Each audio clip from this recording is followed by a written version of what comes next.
as I mentioned this morning, the main part of this text is this what's called sutra level of Mahamudra practice, and the two core practices there are shamatha and vipassana. Now, of course, we've been looking at the preliminaries and we're about to look at the tantra level of practice.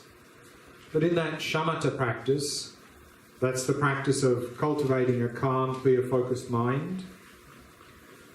And as I mentioned this morning, we are cultivating these qualities of stability and clarity. Stable mind, being able to focus on an object without becoming distracted, and a clear mind, clarity, to be able to focus clearly. But I added a third quality this morning that normally you don't see in the text, and that is the quality of relaxation. And that's something I think that we really need to pay attention to in this practice, because often we come into practice with a very agitated, tense, stressed out mind, and then when we enter into this practice, we do as we normally do when we concentrate, we tense. And so we tense to focus on the breath or focus on whatever object. And if we try to do that for a longer period of time, we'll become completely exhausted and often become very agitated. Sometimes even people complain that meditating gives them headaches. I mean, that's just way too wound up, way too tense. So therefore, the emphasis on relaxation. So first we relax the body and the mind. Then, with a more relaxed body and mind, we can work on stabilizing our attention. So that's what we're going to work on now in a short meditation, is stabilizing our attention. And for this, we're going to focus on the sensations of the breath in the area of the abdomen, emphasized in a lot of Theravada tradition. We bring the attention down, fairly large area of focus, not so difficult to focus on. So again, we're focusing on the sensations of the rising and lowering of the abdomen as we breathe. And to help stabilize the attention, we're going to introduce a little bit of counting of the breath. So that can, as a beginner, can help to stabilize the attention. So we'll experiment with a little bit of counting the breath and see if that helps as well. So I'll introduce the counting part of the way through the meditation, and I'll describe how to do the counting in the meditation. So let's do that practice before we go back to the text.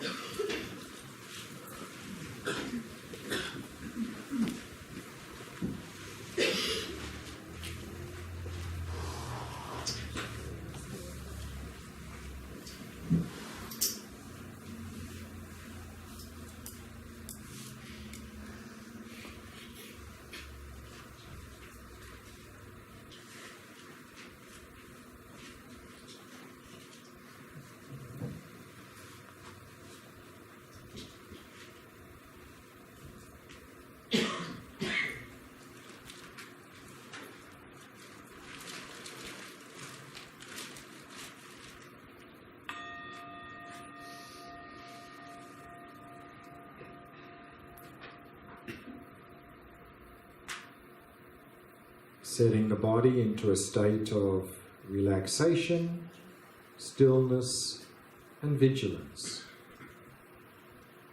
So again, a vigilant posture is to keep the back nice and straight. And at the same time allow the entire body to become completely relaxed. Using the out-breath to relax and release any tightness or tension in any part of the body.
allowing the breathing to settle into its natural rhythm, not trying to control or regulate the breath in any way. Simply allowing it to flow naturally and effortlessly.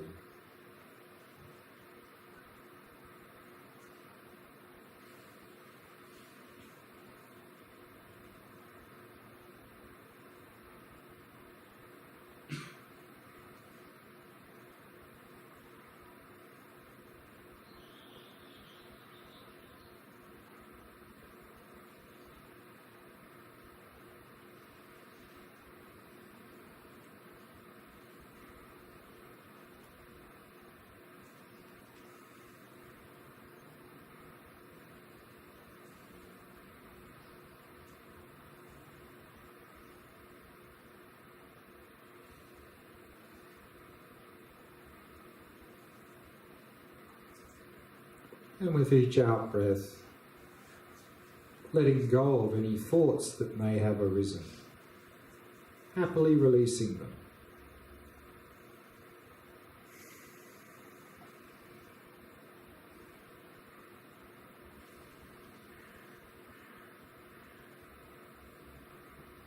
And simply allowing the mind to come to rest in the present moment.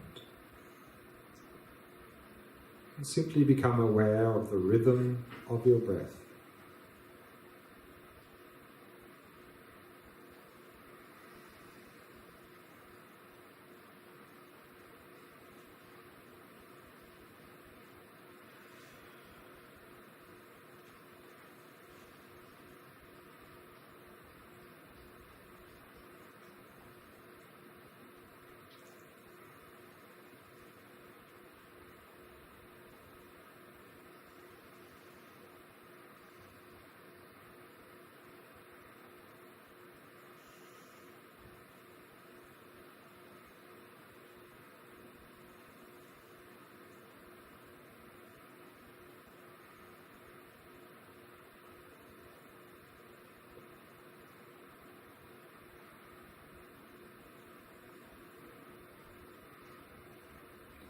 Now narrow your focus and focus on the sensations of the breath in the area of the abdomen.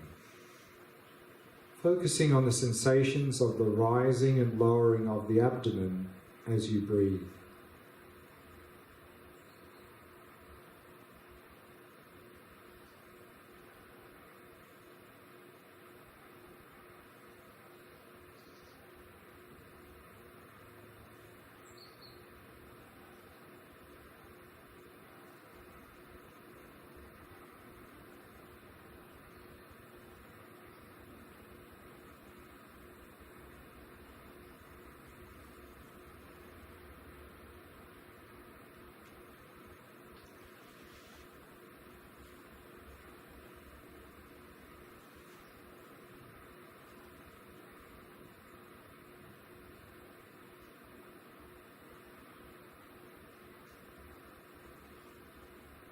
And again, maintain an ongoing flow of mindfulness of the sensations of the breath throughout the entire cycle of each in and out breath.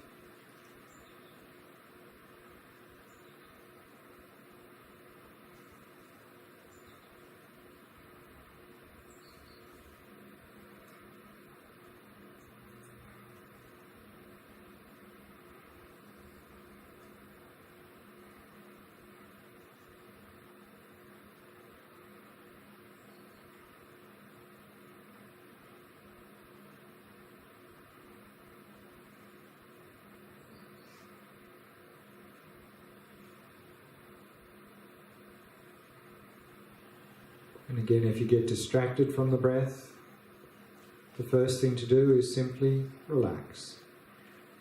Then release the distraction and very gently return to focusing on the breath at the abdomen. So relax, release, return.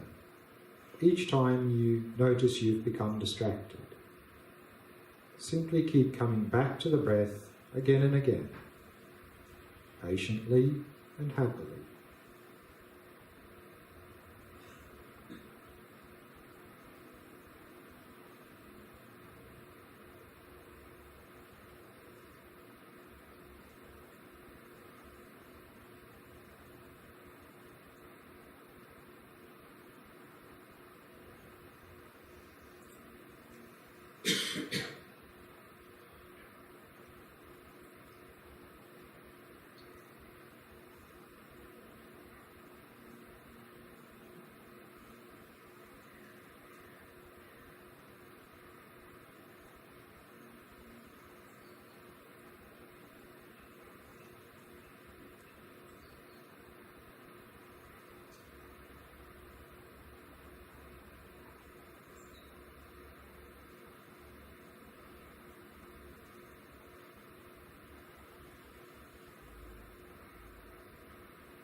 If you're finding that you're constantly becoming distracted, then we can introduce counting the breath to help stabilize the mind. So at the end of the in-breath, mentally note 1. And then focus on the sensations of the breath on the following out-breath and the following in-breath. And at the end of the next in-breath, mentally note 2. This way, counting from 1 up to 10. When you get to 10, go back to 1 again. If you lose count at any point, simply go back to 1. So let's now experiment with counting the breath to see if it helps to stabilize the attention.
So this weekend the topic is this Guluk Mahamudra, and we're using this text here from Panchen Losang Chegi Gyaltsen from the 16th, 17th century, called The Main Path of the Victors, a root text for the precious Gyaluk Kagyu tradition of Mahamudra. So we saw that Mahamudra, Maha means great, Mudra means stamp or seal. So Mahamudra is the great stamp or seal, and we're talking here about emptiness, because emptiness marks everything. Everything exists. Its ultimate nature of everything is everything's empty of independent existence. And in particular here in Mahamudra we're talking about the emptiness of the mind, the nature of the mind. The mind is empty of independent existence. So Mahamudra is often called nature of the mind practice. And we're looking at what's called the Gyaluk Kagyu tradition of Mahamudra. So we saw that this system of practice of Mahamudra was introduced into India, into Tibet, through great masters such as Tilopa and Naropa, and then Martha Milarepa in Tibet. And this formed the basis of the Kagyu school of Tibetan Buddhism. So Mahamudra is the standard practice in the Kagyu school. Whereas Lama Atisha brought the Lam Rim instructions into Tibet, and this then formed the basis of the Gelug school. So in the Gelug school of Tibetan Buddhism, the main system of practice is the Lam Rim. But here, and so Lama Tsongkhapa is considered to be the founder of the Gelug school of Tibetan Buddhism. But he also received teachings from the Kagyu teachers, Mahamudra instructions. So then he is the founder really of the Gelug tradition of Mahamudra through synthesizing his teachings from the Kagyu masters with his own profound understanding of emptiness. And so we have then the Gelug tradition. So this is what we're talking about here, the Gelug Kagyu tradition of Mahamudra. And then that was passed down, master to disciple, until it came down to Panchen Losang Chegi Gyaltsen, who now wrote down the instructions. And so that's the text we're following here. And we saw in the text that the actual explanation, there's three parts. There's preliminaries, actual practice, and conclusion. And the preliminaries, of course, are the foundation practices for Mahamudra practice. And we saw in the preliminaries there, we can talk about what's called the common preliminaries and the uncommon preliminaries. So the common preliminaries were these four practices: precious human life, death and impermanence, karma, and the unsatisfactory nature of samsara. These are the common preliminaries, because these are the foundation of all traditions of practice, whether it's Theravada or Mahayana. And then on top of that we saw the four uncommon preliminaries here: the refuge and bodhicitta, Vajrasattva, mandala offering, Guru Yoga. And these are preliminaries for the Tantra level of practice, Vajrayana level of practice. And we saw the purpose for each one of those practices here. In terms of refuge and bodhicitta is the entry point and central support for our practice. And then we have the two aspects of purifying the mind of negativities, increasing the positive states of mind. And we're doing that here through the Vajrasattva mandala offering. And then the Guru Yoga practice, the receiving blessings from the Guru, the teacher, to receive inspiration and to also to help plant the seed of wisdom in our mind. So that's where we left off in the preliminaries. So let's now have a look at the actual practice. So if we go over onto page 2, up the top it says actual practice. Even though there are many ways of approaching Mahamudra, they can all be classified as either Sutra Mahamudra or Tantra Mahamudra. So we can talk about these two levels of Mahamudra practice, Sutra Mahamudra and Tantra Mahamudra. And he says, here I will explain the first one rather extensively, and since the latter one will be presented using very few words, I will explain that first. So of course, in terms of order of practice, we would first engage in the sutra level of Mahamudra practice, and then on that basis, then we would enter into the Tantra level of practice. But here, as the main topic in this text is the sutra level of practice, he then briefly mentions what the Tantra level is at the beginning, and then he spends the rest of the text talking about the sutra level of Mahamudra in detail. So let's have a look at this Tantra level of practice.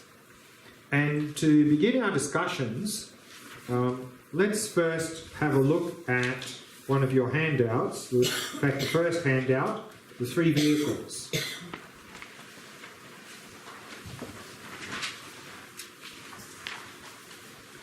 So we've talked briefly about Theravada and Mahayana. So remember, in the Theravada traditions, they are based on the Four Noble Truths teachings, and the final goal of the spiritual path is Nirvana. If we achieve the goal of Nirvana, we're known as an Arhat. And again, to develop the aspiration for that is this renunciation, this Nisarana, which we briefly talked about earlier. And then, of course, in order to move towards the goal of Nirvana, then we need the path, the 4th Noble Truth. What is the path? What are the practices? So here, usually in Theravada traditions, we see that presented as this noble 8-fold path, which are mentioned here, things like right speech, right action, right livelihood, and so forth. So there, we can see that all of these 8 practices can be condensed into 3 core areas of practice, here called the 3 higher trainings: ethics, concentration, wisdom. So right speech, right action, right livelihood can be condensed into as ethics. And so ethics here, of course, is avoiding harmful behaviour, non-virtuous behaviour. Then we have right effort, right mindfulness, right concentration can be subsumed into concentration. So here, developing single-pointed concentration. Here in this text, we're calling that the shamatha practice. Shamatha is a particular level of concentration we're cultivating. In the Theravada traditions, when they talk about this concentration practice, often you won't hear the word shamatha, you rather hear the word jhana. We're doing jhana practice. So jhana is just another level of concentration, so same practice. And then the third main area of practice is wisdom, which here is right view, right thought. And here wisdom, or sometimes called vipassana practice, is to gain the insight into reality, to overcome our distorted views, to overcome suffering. And here in the Theravada traditions, when they talk about vipassana practice, or Pali vipassana practice, we're mainly talking about these 3 marks of existence: impermanence, suffering, and no self. So at the deepest level then, in the Theravada tradition, to achieve the goal of Nirvana, we need to realize this no self, that we do not exist in this solid way as a self. Whereas in the Mahayana tradition, we saw the goal here is enlightenment, and in order to strive for that goal of enlightenment, we cultivate this aspiration called bodhicitta, which we've briefly mentioned. And when we cultivate that aspiration of bodhicitta, we're called a bodhisattva. And then we strive for the goal of enlightenment. What is the path? What is the practices? Here, the 6 perfections: generosity, ethics, patience, joyous effort, concentration, wisdom. And here, like the Noble Eightfold Path, we can condense these 6 perfections into the same 3 core areas of practice of ethics, concentration, wisdom. Because generosity, ethics, and patience we can subsume as ethics, and then we have concentration and wisdom, and then joyous effort is something we need to apply to all 3. So also in the Mahayana, same 3 core areas of practice: ethics, concentration, wisdom. And then in the Vipassana practice, what insight do we need to gain to move along the path to enlightenment? Is this insight into emptiness that we've briefly mentioned. So through realizing emptiness, we can move along the path and achieve enlightenment. But here now we're talking about Tantra or Vajrayana. So in Tantra or Vajrayana, we see here, like Mahayana, we have the same goal of enlightenment. we have to develop the same aspiration of bodhicitta, and we cultivate the same wisdom of emptiness. So what's the difference between Mahayana and Vajrayana or Tantra? The difference is the level of mind that we use to realize this emptiness. In Tantra or Vajrayana, we're using a much deeper level of mind than we are in Theravada and Mahayana. And the practices we do here are, it's called the two stages, generation stage and completion stage. So let's have a look now at what is this Tantra or Vajrayana level of practice. So we'll go back to the text and have a look at Tantra.